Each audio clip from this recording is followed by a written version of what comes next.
IT-технологиите. Днес общинските съветници гласуваха за създаването на фонд, който да покрие семестриалните такси на общо 60 бакалавъра от двата бургаски университета.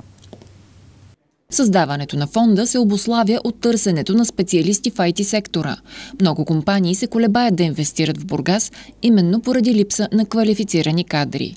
Първото нещо, което един IT инвеститор иска да разбере, преди да инвестира в даден регион, е с каква кадрова база разполага, тъй като в IT сектора човешкият ресурс е най-важен. И когато тази кадрова база не отговаря така на бройката и изискванията, които инвеститора вече си е направил и предвидил, съответно той избира друго място.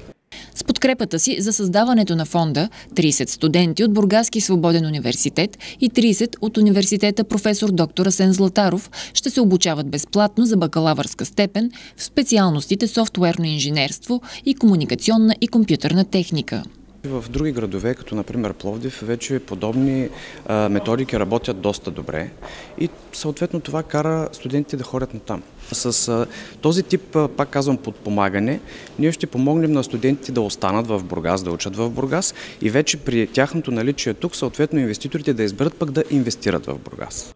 Фондът ще заработи от новата учебна година, а финансовите средства ще бъдат осигурени и заложени при актуализацията на бюджет 2016 на община Бургас.